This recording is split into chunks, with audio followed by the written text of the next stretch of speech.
Indang, Cavite ay bahagi ng silang sa loob ng 7 dekada. Ang distansya sa pagitan ng Indang at bayan ng Silang ay nagpadali sa mga transaksyon. Dahil dito, humiling ang mga taga-Indang na gawing isang hiwalay na munisipyo ang Indang. Noong December 1, 1655, idiniklara ng lokal na pamahalaan ang Indang bilang isang hiwalay na munisipyo.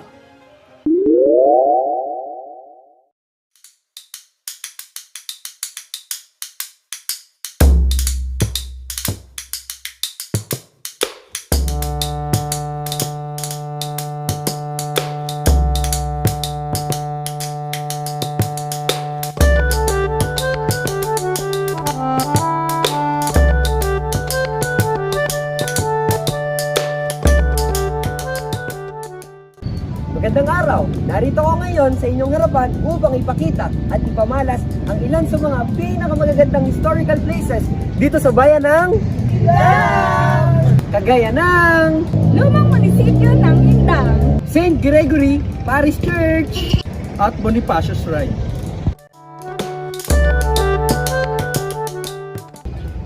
Hi guys! Welcome sa episode 1 ng ating vlog. At ako si Angeline at samahan niyo akong tuklasin ang kwento sa likod ng makasaysayang munisipyo ng Indang.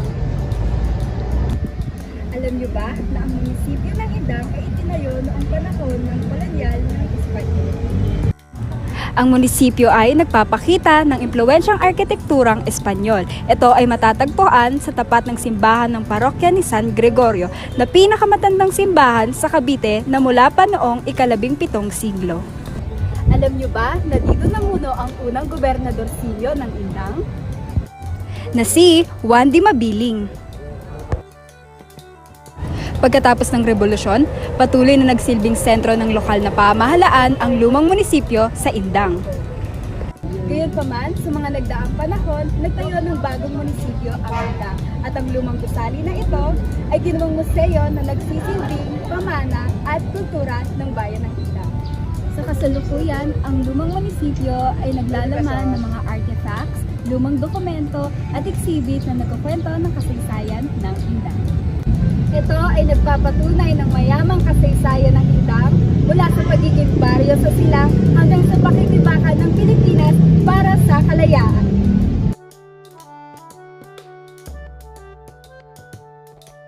So ayun, bilang parte ng episode 1, andito kami sa lumang munisipyo ng Indang para maghanap ng mga tao na nakabisita na dito. So ano pang hintayin natin? Harap na!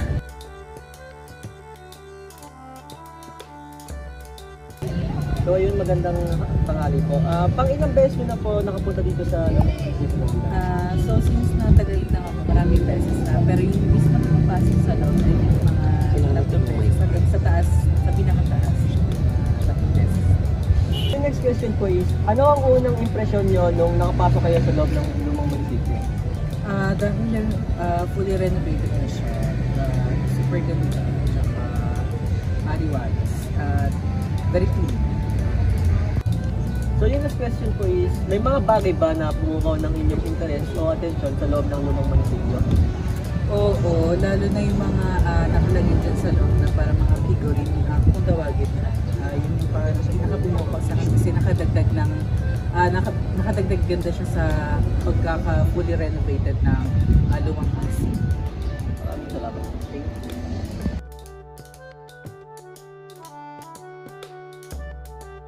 So ayun, yung unang tanong natin is, pang ilang beses nyo na po nakapunta dito sa lumang munisipyo ng Indang? Mga 2 beses.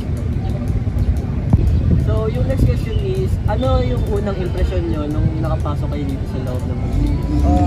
Nung una, maganda siya kasi kumbaga old style, tapos napasok kasi namin, tapos nataral din namin sa subject namin na babasahin kasi yung history teacher namin na yun nga, nung pinakit daw po si Bonifacio dito daw po dito.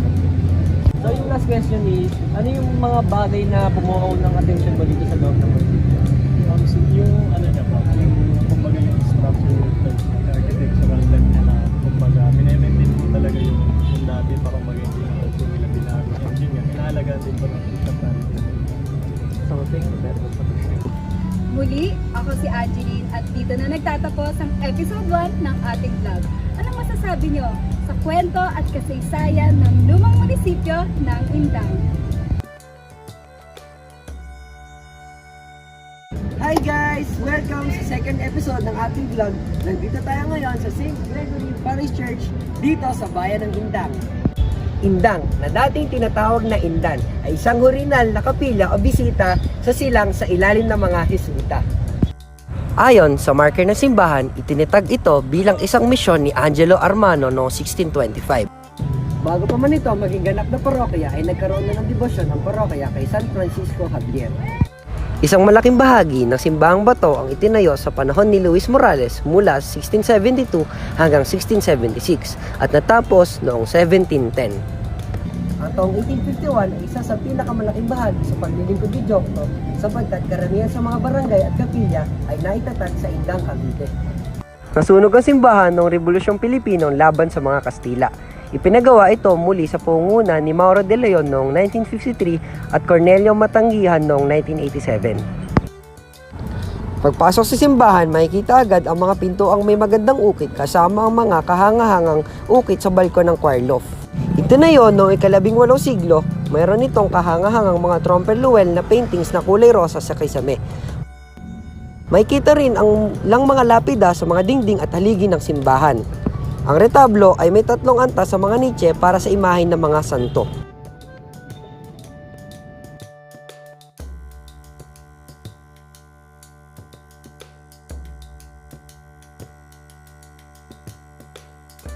Saan po ipinangalan ng St. Gregory Church? May idea po ba kayo kung ano ang pangalan ng patron na ipinangalan dito? Natural, St. Gregory the Great. Ang ang patron ng Indang is St. Gregory the Great. Pero nung na-establish siya, nung unang-unang na-establish siya, hindi si St. Gregory, hindi si St. Gregory ang unang patron saint. Ang unang patron saint is si San Francisco Javier. Siya ang unang patron saint. Noong dumating ang mga Jesuit dito, noong ginawa ang parokya from Silang. And ilang years lang yon pinalitan siya ng St. Gregory the Great. So si St. Gregory the Great ang mas kinilalang patron at ang nakalagay sa history, St. Francis is ang kinalimutan at hindi nakilalang patron. Pero siya ang original, St. Francis. Yun. Yung pangalawang tanong po, paano nyo po may lalarawan ng simbahan? Ang simbahan ng Indang isa sa pinakamagandang simbahan lalo na dito sa Aplan. At saka oldest, isa sa mga pinakamatandang simbahan ng Cavite. Magse-celebrate kami ng 400 years ng pagkakatatag next year, 2025. Sa existing na simbahan na matatanda, ang Indang ngayon ang pangatlo sa pinakamatanda. Indang sa buong Cavite. Yun. So yung pangalawang tanong po gaano po kayo kadalas pumunta dito sa simbahan at ano po yung nag-udyok sa inyo para paulit-ulit na pumunta dito? Dito na ako lumaki, Totoy. Nag-stop lang ako. Hindi naman actually nag-stop. Hindi lang ako masyadong nag-active. Nung nag-aaral, syempre ako. Syempre focus ka doon, lalo na nung college ka. Pero elementary days ko, high school days, sa simbahan din ako. Lahat ng dito na ako talaga nagsiserve sa simbahan to. Hanggang ngayon. I'm 43 years old. Ito na po yung last na tanong. Sa tingin nyo po, ilang taon na po itong simbahan na to? Magsi-celebrate nga ng 400 years next year. So, from 1625 to 2025, eksaktong 400 years. Yun yung establishment. Pero yung whole architecture niya is hanggang 1710 natapos yan. Tapos nagkaroon ng mga restoration at saka mga pag-aayos. Ayun, natapos. So dito na nagtatapos ang episode 2 ng ating vlog. So kayo, anong masasabi ninyo sa kwento at kasaysayan ng St. Gregory Parish Church?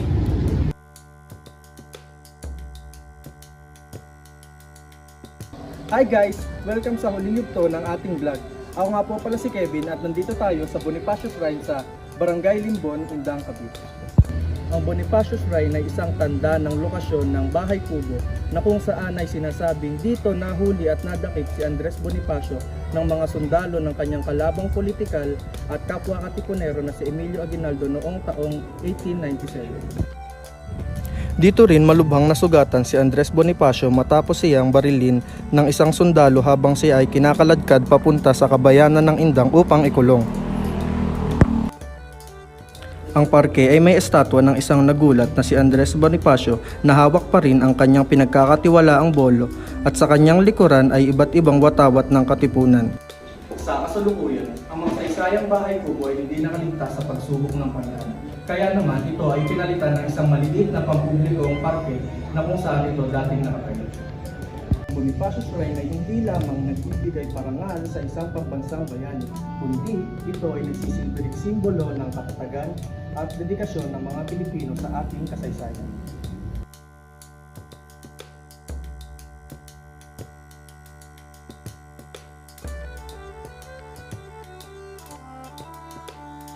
So, yun po. Yung una po namin tanong is, paano niyo po pinag-deliver yung Bonifacio Day dito sa lugar mo?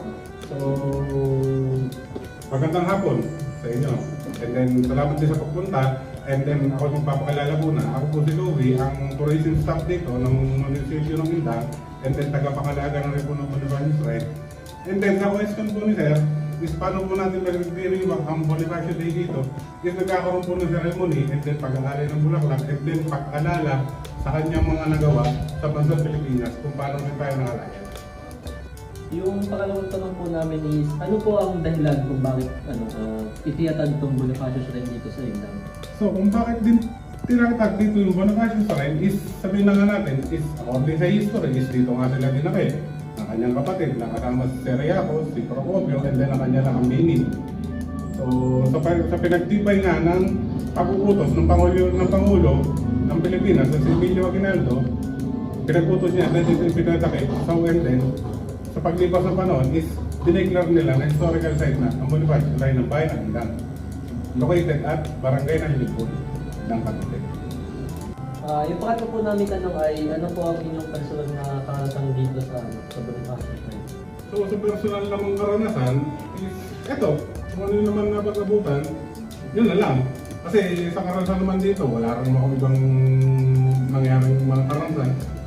Kasi talaga namang pinupuntahan din yan. Yan, ganito, maglilinis-linis lang dito, then pangangalagaan lang talaga, yun lang. Yung last po namin na tanong ay, ano po yung pakiramdam niyo pag binabalik-balikan niyo po itong Bonifacio Shrine? So kung sa tanong mong yun, yung binabalik-balikan ito, kung ano yung pumapasok sa isip ko is naaalala ko yung nangyayari sa kanya dito. At muli, ako si Kevin at dito na nagtatapos ang huling episode ng ating vlog. So kayo, ano ang masasabi nyo sa kwento at kasaysayan ng Bonifacio Shrine?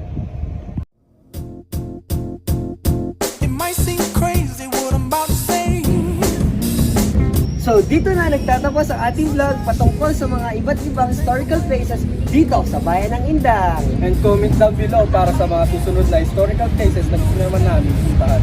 So guys, please don't forget to like, Comment! share, Subscribe! and hit that notification bell for further updates in our next vlog. See you mga ka-injo! Bye! Clap along if you feel like happiness is the truth. Because I'm happy. Clap along if you know what happiness is to you. Because I'm happy. Clap along if you feel like that's what you want to do. Here come bad news talking this and that. Well, give me all you got and don't hold it back. Well, I should probably warn you, I'll be just fine. No offense to you.